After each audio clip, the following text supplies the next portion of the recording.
masuplit yung kamay nilaan para makakuha ng pondo, kalakip nun ay makatakbo sa pagiging presidente sa 2028 National Presidential Election. Wow, mga ilusyonada mga kuys, mga kayas. Yan po yung mga vlogger ni Bangag. Ha? Vlogger ni Bangag. Kasi bang isa, Bangag yung mukha. Sila po yung the beauty and the best. Ito po yung the best. Ha? Yan po. Isinumpa po yan ng 3 demonyo at 5 diwindi mga kuys, mga kayas. Ito namang isa, nasubrahan yata to sa foundation ni Vicky Bilo mga kuys, mga kayas. Ayan. Yan yung mga vloggers ni PBBM, palakpakan. Ang tanong, bakit dumako kayo sa lokal? Bakit tinira nyo si Yorme Isko Moreno? Bangag na rin ba kayo? Wow! Ayos, palakpakan. Yan po yun sila. Okay? Yan po yun sila. Pero inyo mga kuys, mga guys, marami pong Iskonyans na PBBM. So, anong sinyo ngayon? Anong sinyo ngayon? Ayan o. Mga vloggers ni PBBM yan. Napag-alaman po natin ay mukha yatang pinagbakasyon sila sa China ngayon ha. Marami sila, lahat ng vloggers mga kuys, mga guys. So ngayon, bakit nila tinira si Yorme Isko Moreno natin na wala namang kasalanan sa kanila si Yorme Isko Moreno? Panahon na ba para banata na rin yung mga bangag na yan mga kuys, mga guys? Aba, panahon na mga kuys, mga guys. Kasi yung mga pinagsasabi ng mga kuys, mga guys, malayo po sa katotohanan. So yan pong mapapanood natin sa video ito sa mga bangag na ito mga kuys, mga guys, na gaya ng amo ng bangag. Ha? Yan po yung mapapanood natin mga kuys, mga guys. Okay? Mega love shoutout po sa ating lahat. Bago po tayo mag-umpisa, please follow, like, and share, and subscribe mga kuys, mga guys. At don't skip sa ads. Malaking tulong po yan mga kuys, mga guys. Marami pong nagsasabi na mga Iskonian vloggers kung willing po ba daw ito na sila makipagdebate sa mga Iskonian vloggers. Kita nyo, pag makipagdebate ito mga kuys, mga guys, isang sentence lang to, isang paragraph lang, wala na itong maisagot mga kuys, promise. Sa mga supporters ito, pakisabi, hinamon kayo ng mga Iskonian vloggers na debate o debate ha. Pakisabi po sa kanila, handa po mga Iskonian vloggers na magipagdebate sa mga bangag na ito mga kuys, mga guys, na walang mga kabuluhang pinagsasabi, puro panira lamang kay Yorme Isko Moreno. Okay? Wala nang intro to mga kuys, mga guys. Banata na agad to mga bangag. The beauty and the best. Ayan. Ano daw sabi dito? The beauty and the best. Ayan. Okay. Ano na? Pag-usapan po natin ngayon itong patungkol kay Isko Moreno, mga preno, na alam mo ito si Isko talagang nagpapabango ng pangalan kahit alam naman natin na noon pa hindi na maganda yung ginawa niya diyan sa yung pamumuno niya diyan sa Wow, noon pa daw hindi na maganda yung pamumuno ni Yorme Isko Moreno.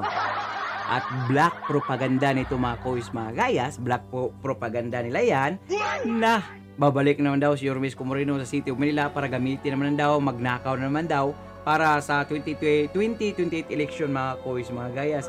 Aba, treat pala nila si Yorme Isko Moreno sa 2028 election ha? Bakit? Ha? Bakit? Ramdam na ba ng taong bayan? Ha? Ramdam na ba na yung presidente natin yung bangag? O kaya treat nyo na? Malaking treat nyo? Hadlang si Yorme Isko Moreno. Wow! Palakpakan! Parang naghinip yata ito ng gising mga kuys, mga guys. Kasi wala namang plano si Yorme Isko Moreno nung tumakbo pagka-presidente muli mga kuys, mga guys. Ilusyonada ang mga ito mga kuys, mga guys. Ay, siyempre, utos ba naman ng bangag? Lahat ng mga, kagaya ni Sara, banata nila kasi treat si Sara sa 2028 election mga kuys, mga guys. So nakita na mukhang babalik si Yorme Isko Moreno. Malakas yan. Banatan nyo. Ayan po ginagawa ng mga the beauty and the beast. Makikinis ang mukha. Ha? Walang butas yan. Ha? Walang butas yan. Gwapo yan nung nakaraan mga kuys, mga guys. Gusto lang talaga niya magparituki. Ha? Gusto niyang pumangit, magparituki. Yan na po yung resulta. Bastusan na to. Bastusan na mga kuys, mga guys. Kasi bastos din mga to mga kuys, mga guys, ha? Biruin mo? Lagi lang binabanatan si Yorme Isko Moreno na wala namang pakialam si Yorme Isko Moreno dyan sa nasyonal nyo. Ha? Dahil bastos kayo, babastosin natin itong mga kuys, mga guys. Oh, the sa best. Manila. Pasok. No, so ikaw, ano ba yung masasabi mo dito sa Obyote. kanyang pagpapasikat ngayon kahit alam naman natin na puro palpak yung kanyang ginawa? Actually, mga minamahal, nagpapasikat si Isko the way na Nagpapasikat daw si Yorme Isko Moreno. Ito mga kuis mga guys, itong video na to mga kuis mga guys. Pakitingin lang po kung ano po yung mga nagawa ni Yorme Isko Moreno, ha? Pakitingin lang po. Kapag sabi nito, magkipagbibate yung mga Isko niyan sa kanila. Ha? Kasi mga walang iya itong mga kuis mga guys. Okay? ito, pakita ko yung article, ito. Yan. Mm. Ang sabi niya, nababahala na daw siya, mga minamahal ngayon sa Kamaynilaan. Dahil nga po sa mga nangyayari, especially nga po doon sa Taft Avenue, di ba? Ito nga yung article, mga minamahal, pakita ko sa inyo. Yan.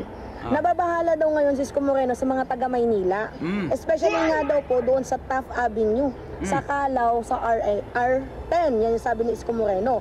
Dahil parang nagsisibalikan na daw po yung mga tulongges. You know what he means, di ba? Na parang bumabalik na daw sa droga, bumabalik na daw yung mga addict, yan, sa madaling Aba, nabanggit pa talaga ang droga. Anong sabi nyo sa amo nyo about sa droga? Tinanong ng reporter yung amo nilang bangag. Tinanong, Mr. President, anong plano mo? Anong plano mo sa droga? Anong sagot ng presidente natin? Bahala kayo dyan, mag-addict na mag-addict kayo, total, alam nyo na. Kita nyo? Baka ito rin mga kuis mga gayas, ha? Baka ito rin kasi yung tunadan la, parang mabangag din mga kuis mga gayas. sabi. Pero tandaan natin, noong panahon ni Isko, grabe yung patayan dyan sa Manila. Totoo. Pero wala siyang ginawa. Totoo. Mayroon kaming article, mga minamahal. Article based tayo. Ang pangit kasi nang hindi tayo nagbabase sa sa data. Yung ang hilig lang magsalita para Grabe daw ang patayan sa panahon ni Yorme Isko Moreno.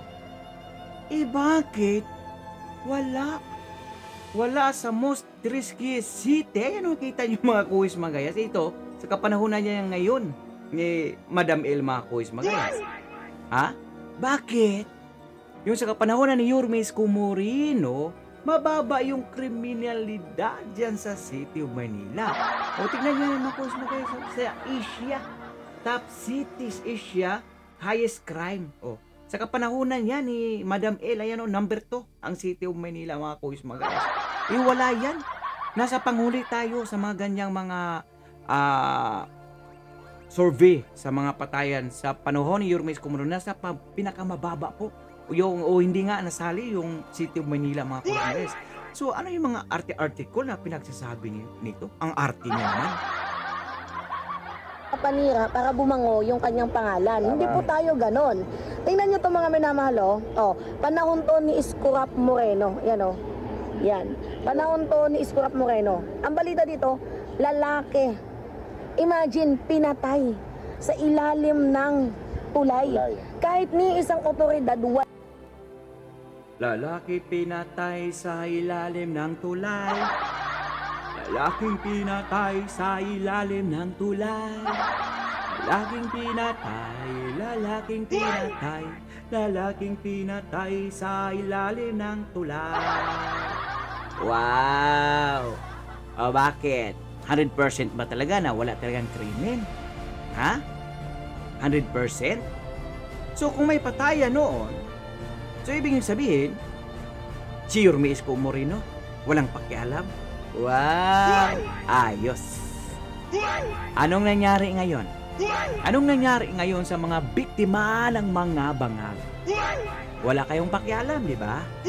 Wala kayong pakialam. May pakialam kayo sa mga bangag na natukang sa kapanahunan ni Tatay Digong. Pero sa mga biktima ng mga bangag, wala kayong pakialam. Walang pakialam yung amo mo. Piling santo, ha? Piling santo yung amo mo. Walang pakialam. Wala nga siyang pakialam ngayon sa droga. walang nakaalam. So kung sinasabi ni Isko Moreno na nagsisibalikan na daw po mga minamahal yung Tolonges, yan o, kung sinasabi niya nagsisibalikan na daw yung mga Tolonges, kamustahin naman natin yung panahon mo, yung panahon ninyo. Yun. 'Di ba? Bago kasi Yan yung mga taong walang alam mga kois sa pangyayari dyan sa City of Manila. Sa kanila lang makapanira. Basta mabayaran, tirahin nyo yan, tirahin agad. Walang do research, kaya nagmukhang tanga. Ha? Yung mga followers nito na mga PBBM din, bangag tanga rin. Real talk yan. Mismo sa akin, buwan nga nanggaling ha? Tanga rin kayo. Bakit kayong maniniwala nito sa mga black propaganda nito? Ha? Nag-halusimit na natatakbo si Yorme Isko Moreno. Wow. Great, malaking great ba? pag dapat bago kasi magyabang ito si Isko Moreno, dapat perfect sa panahon niya. Totoo. May mga patayan kasi sa panahon niya eh. Pero ang sabi ni Isko, mahal na mahal ko kayong mga Manileño, ayaw ko kayong nasasaktan, nagugutom. Pero tingnan nyo, hindi lang nasaktan, namatay pa sa panahon ni Isko. At saka kung sinasabi niyang mahal. Bakit? May lugar ba na walang namatay? Wow! Napaka-perfect ng mga taong ito. The beauty and the best. Palakpakan.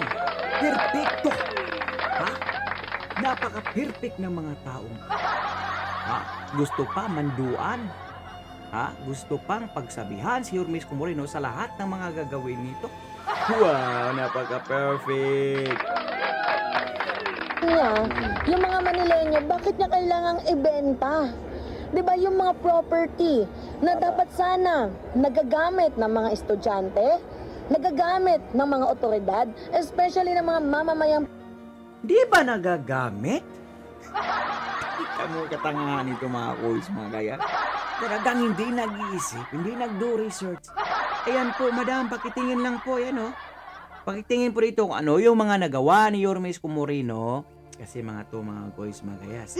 Talagang wala po talang alam to mga kois, mga gayas. Biro mo, ha? Nasyonal. Sila nakikialam, mga vloggers to ni PBBM. Mga binibira nito, sila Duterte, sa lahat ng kumakalaban ni PBBM mga kois, mga gayas. Sa lahat ng kumakalaban sa mga bangag.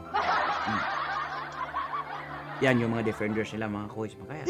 So bakit napunta sila kay Yorme Isko Moreno? Wow, tandaan nyo, the beauty and the beast. Marami kayong followers na mga Iskonians. Sabi nga ng iba dyan na mga Iskonians, aba, nag-unsubscribe na sa inyo. Ha? Kasi nangingialam kayo, hindi nga kami nangingialam dyan sa nasyonal eh. Ha? Hindi kami nangingialam. Well, dahil nangingialam kayo, papakialaman na rin namin kayo. Anong sabi ni Yorme Isko Moreno noon? Pag yan nanalong mga yan, sila-sila din na ang mag-aaway. Anong nangyari? Totoo, lahat ng mga sinabi ni Yorme Isko Moreno. Ha? Totoo lahat ng mga sinasabi ng ating buting Yorme Isko Moreno. Pilipino dyan sa lungsod ng Kamaynilaan. Imagine supposedly dapat ang ginagawa ni Isko Moreno is build. Pre, men, ba't ang ginawa niya sell? Yun. Imagine See? Walang alam talaga. Hindi nila alam. May maraming ospital, may maraming paralan, may mga kondong pinagawa si Yorme Isko Moreno. Yan yung di nila alam. Ang alam na nila, yung about sa binta. Kasi yun lang po talaga yung maatake nila kay Yorme Isko Moreno. Yun lang po talaga. Anong nangyari ngayon sa bossing amo manager niyong bangag? Kumusta ang mga proyekto? Bagsak yata, failed yata. Kumusta na yung tulay? Kumusta na yung irrigation? Flood irrigation. Utek na yan, mukhang malaki yata na kain ang boss amo manager nyo doon Trilyones yata. Pagdating ng tag-ulan, baha. Wow.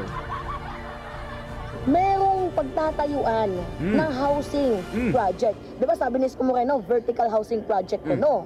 Yan. Ngayon, kung gusto mong magtayo ng vertical housing, bakit mo ibinenta yung lugar na pwedeng pagtayuan ng vertical... Ha? Di niya alam? na mayroon ng vertical na mga building, pabahay, kundo, ospital, paralan dyan sa City of Manila. Hindi niya alam yun? Wow, ang tanga-tanga mo naman, girl. Ha? Ang galing mo magpakinis sa mukha mo. Ang galing mo maglagay ng foundation sa mukha mo. Pero wala kang alam. Kita mo yan? Resibo yun? Resibo yun? Sa galing sa bursa ni Yormes Comorino na binigay sa mga lugar o bayan na dinaanan ng dilubyo, girl. Baka hindi mo alam. Ipaalam ko na sa iyo, girl. The Beauty and the Beast. Housing sa SM. Tapos ang itatayo rin naman pala nila ay yung kondo. 'Di ba yung Harrison Plaza?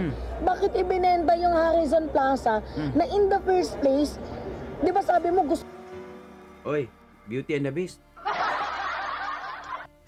Tanungin nyo si Chua dyan. Tanungin nyo si Madam Lacuna dyan. Ha? Tanungin nyo, kumikita ba ang City of Manila dyan? Mukhang si Edie at Patty ang kumikita dyan. Ha? Beauty and the Beast. mong magpatayo ng vertical housing para makatulong sa mga Pilipino. Eh bakit mo ibinenta yung pwedeng pagtayuan ng vertical housing sa SM, and then right after malalaman natin na condo pala ang itatayo nila. Do you think na-afford ng mga Pilipino yung condo ngayon? Pero anong masasabi mo doon? Ang tanga-tanga talaga, napakatanga. Do you think afford yung kondo ng mga Filipino? Putik na yan ang tanga-tanga ni Beauty and the Beast. Hindi nila alam na tag 2,000 lang yung OPA bawat buwan? Yan kasi bida-bida. Parehas lang kayo ni SBE, bida-bida. Hindi alam na tag 2,000 lang ang OPA sa isang unit at hindi nila alam na makukuha, ma-return, ma-inverse ang mga binayad mo buwan-buwan, mabalik sa iyo yun. Walang labis, walang kulang. Pero ngayong binali ni Madam El, pinarentoon. Mabalitaan lang natin yan. Yung magmamayari niyan sa susunod dahil ibibinta, hindi na Manilinyo. Yan yung iniwasan ni Yormes Comorino. Ito namang si Beauty and the Beast, maraming alam. Tama ang lahat ng kanilang kaalaman. Tamang-tama sa sobrang mali. Mga boys, mga gayas. Sa sinabi ni Isko, kung kahit daw Kapitolyo, kung ibebenta niya, may interview siya dun eh. Hindi pwede yun eh. Actually, napaka-red flag Kasi ng gano'n. bato lang naman daw yan eh, di ba? Actually, red flag ng gano'n, yung property mismo ng kamay. Kita nyo mga boys, mga gayas, kumagat agad. Parang isda tong bugaong eh. Ano ang kakilalang bugaong dito? Yan yung mga pagmumukha niyan, parang mga bugaong na isda yan. Maliban sa bugaong, mga amaw, kalipandas, tulunggis. Ha? Ang lakas mga mangingialam sa City of Manila. Akala mo naman, may alam? Mahal daw yung kondo. Wow! Palakpakan itong mga tulunggis, kalipandas. Nilaan, ibebenta mo. Actually, ito yung nakikita ko. Nababalitaan ko na nation building daw yung gusto ni Isko Moreno. Ngayon, ang pinaka-red flag dito, gusto niya yung nation building i-apply sa buong Pilipinas. It doesn't mean, ibig sabihin nun, mga minamahal, ginagamit niya yung lungsod ng Kamaynilaan, yung pera, yung asset again ng Kamaynilaan, diba, gagamitin niya yun para makatakbo siya ng presidente. Kasi gusto niya ng nation building. Ang layo naman yata. Ano ba? Ano ba talaga? Bangag o sabog? Naintindihan nyo ba yung sinabi niya mga koys, mga gayas? Pakiulit. Nilaan, diba, gagamitin niya yun para makatakbo siya ng presidente. Kasi gusto niya ng nation building. Yun yung nakikita ko. Ginagamit niya, advanced asset niya, ginagamit niyang way. Yung tawag dito, ginagamit niyang way ulit yung Kamaynilaan para makakuha ng pondo, kalakip nun ay makatakbo sa pagiging presidente sa 2028 National Presidential Election. Yun yung nakikita ko. Ito pa, yung matindi. Ito. Wow.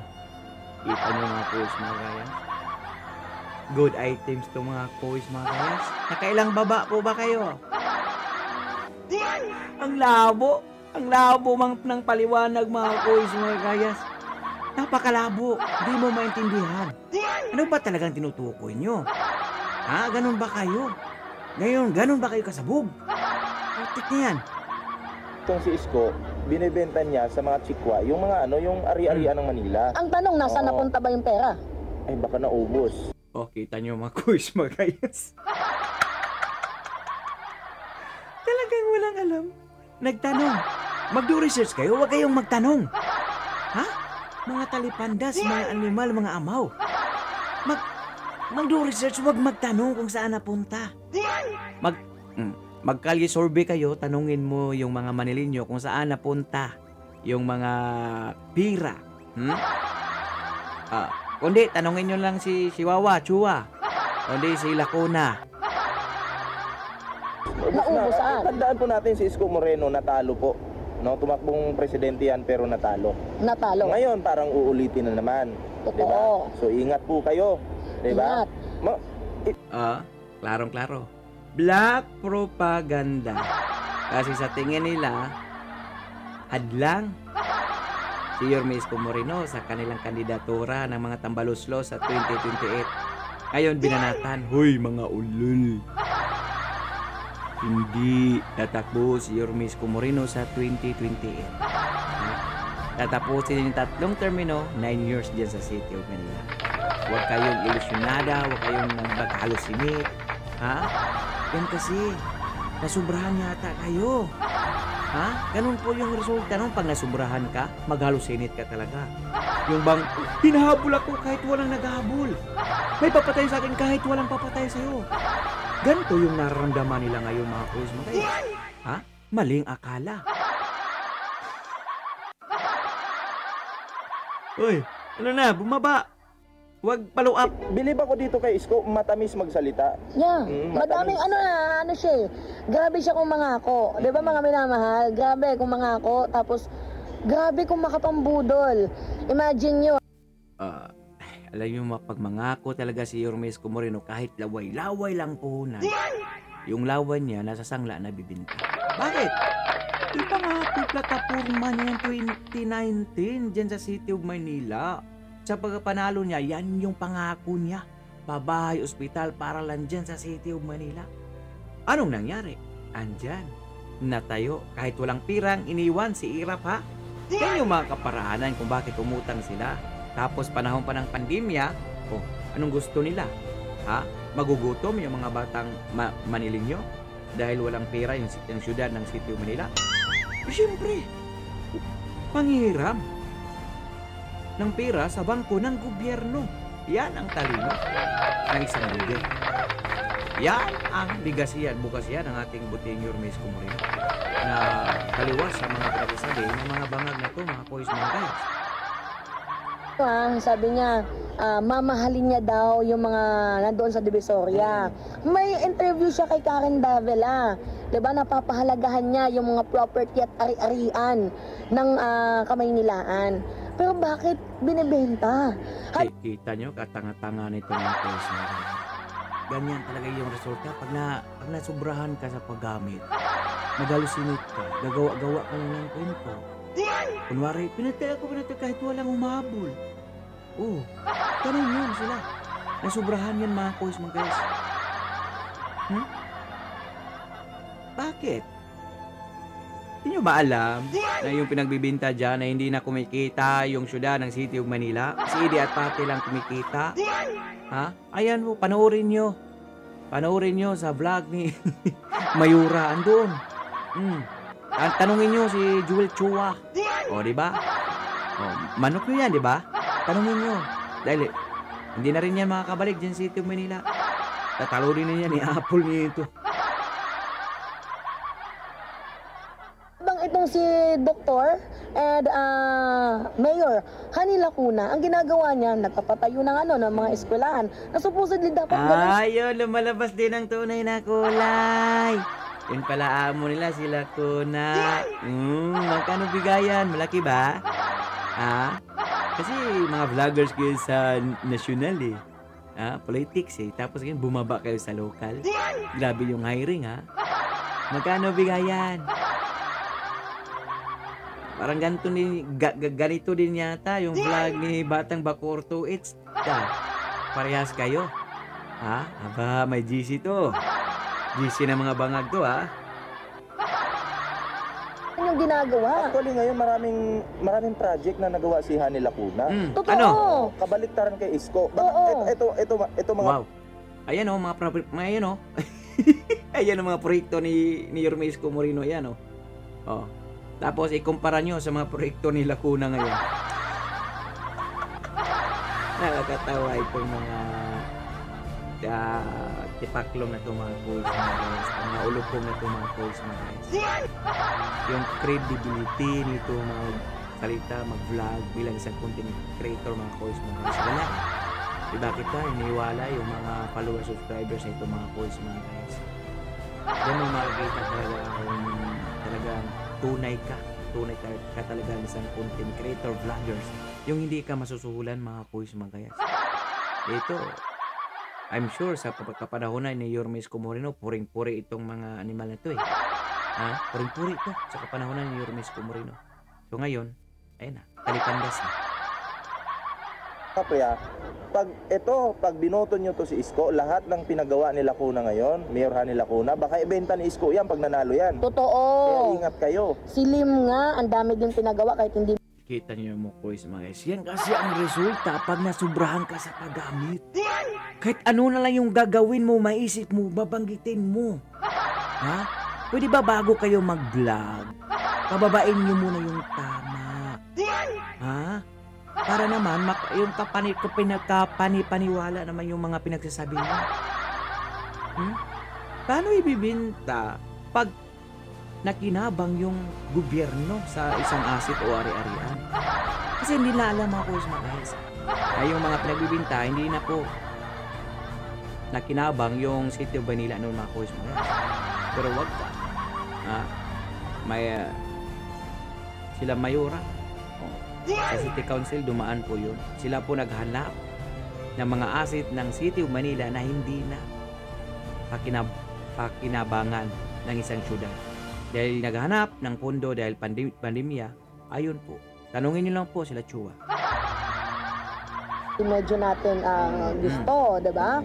Pero sa nakikita naman natin, okay naman. Madami naman siya napagawa. Much better na yun. Kaysa sa ibinibenta yung property. Tapos hindi naman natin malaman kung saan napupunta yung pera, yung pondo. Imagine nyo mayroong 64 billion ba, if I am not mistaken, na pondo yung kamay nilaan. So, kung meron ganun kalaking, 42 billion. Actually, baon sa utang yung Manila.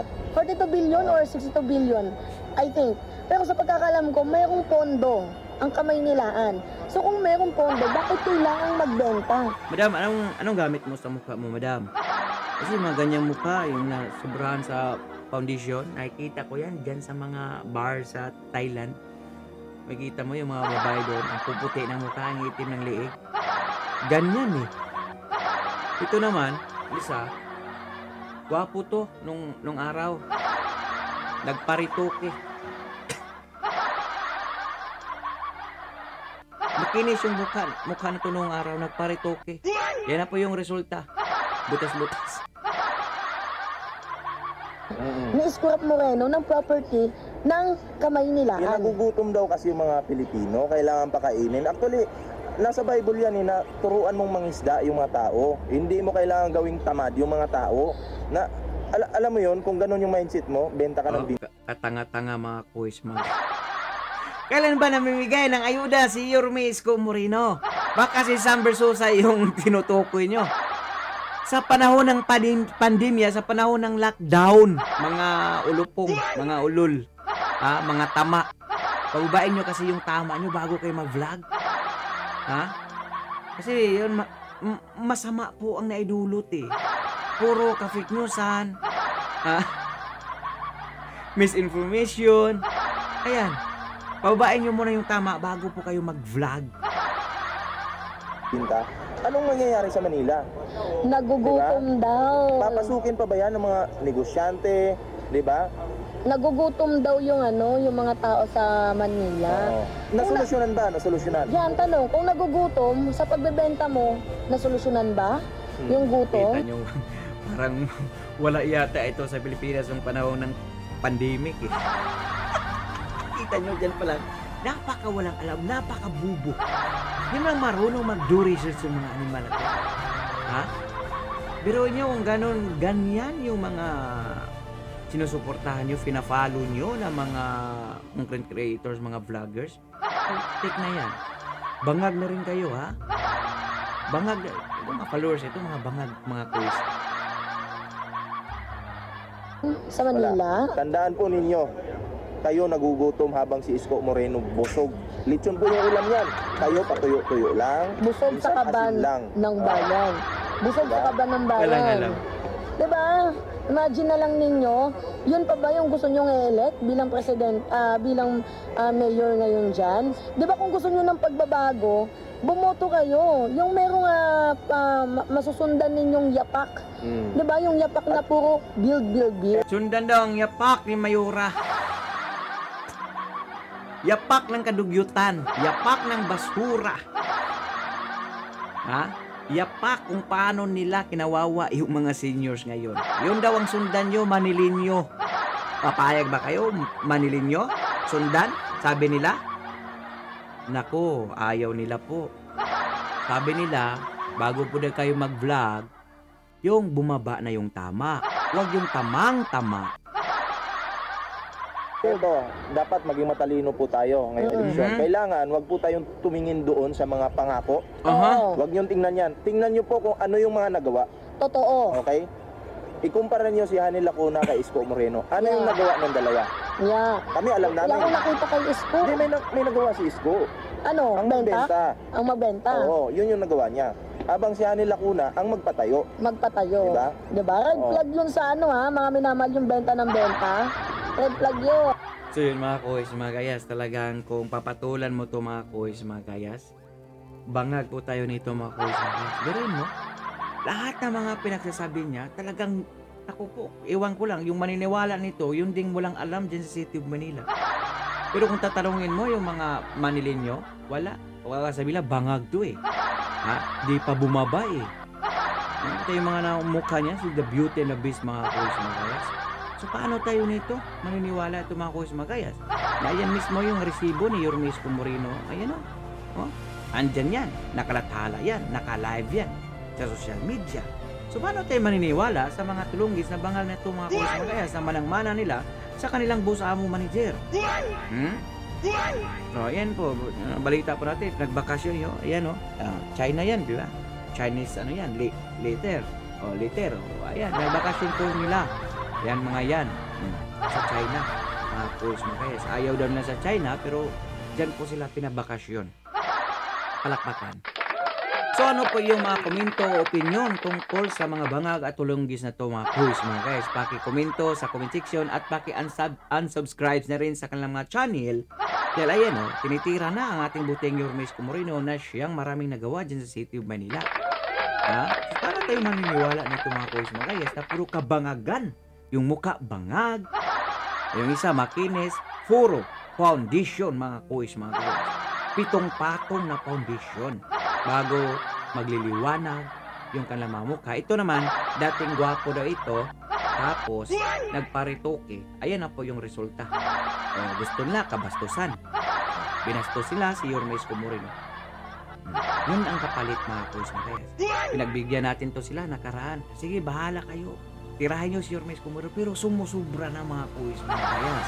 Baka maniwala na po yung tao, hindi na po pwede yun mga kuys mga kayas. Dapat at patulan itong mga tulunggis itong mga amang to. Oy, sabi nga ng mga school ng vloggers, hinahamon kayo ng debate. Tungkol dyan sa paninira nyong boybinta. Ayan, walang nagawa si Yormisco Moreno. Ano, payag kayo? Ano? Sabihin nyo lang. Alicia, comments. Pakikomento, pinahamon kayo. Live ha, live. Live natin yan kung talagang uubra yan katulunggisan, ka-fake newsan nyo. Yun lang mga kuys, mga kayas, pakikomento ng inyong mga opinion o reaction sa comment section ng ating video. So for now, I'm God Manila. God first, God bless all, peace. Bye-bye!